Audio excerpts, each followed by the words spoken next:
For today's ganap, magluluto tayo ng favorite ng aking anak na carbonara. Ayan nga, at ayan ang mga sangkap ng ating lulutuin.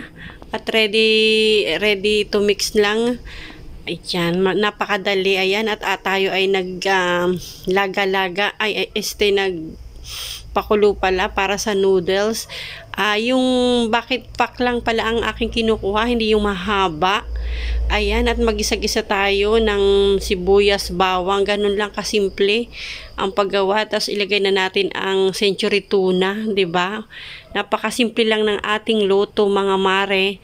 Pagkatapos ng tuna, ilagay na natin ng carbonara sauce. Ayan, 'di ba? Pakulo-pakuluan lang ng kaunti at pwedeng-pwede na. Ayan.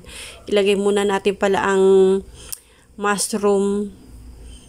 Ayan mga mare, ayan, diba? Pakulo-pakuluan lamang at mamaya-maya ay luto na. Ayan, ganun lang kabilis magluto ng carbonara. Simpleng-simple lang at yan ay favorite ni Sean Harvey, ang aking panganay na anak. O, diba? O, ayan, at ilalagay na natin ang sauce, tapos pakulo-pakuluan lang at tapos na, luto na ang ating carbonara. Ayan, o, diba?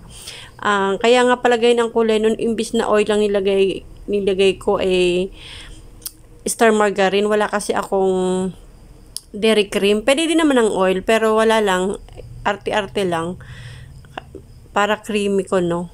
Ayan, diba? Pakulo lang ng kaunti, simmer ng kaunti. At ayan na ang ating noodles na sala na natin. Luto na. Ayan, ilagay na natin at luto na, halu-haluin. At luto na ang ating carbonara. Ayan.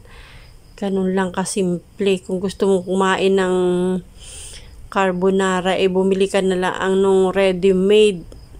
At halu-haluin mo na lang. Kaunting pakulo at luto na. Ayan, luto na ang ating yummy carbonara. Ayan, simmer lang natin ng konti. At luto na. Thank you sa panonood. Sa susunod uli. God bless.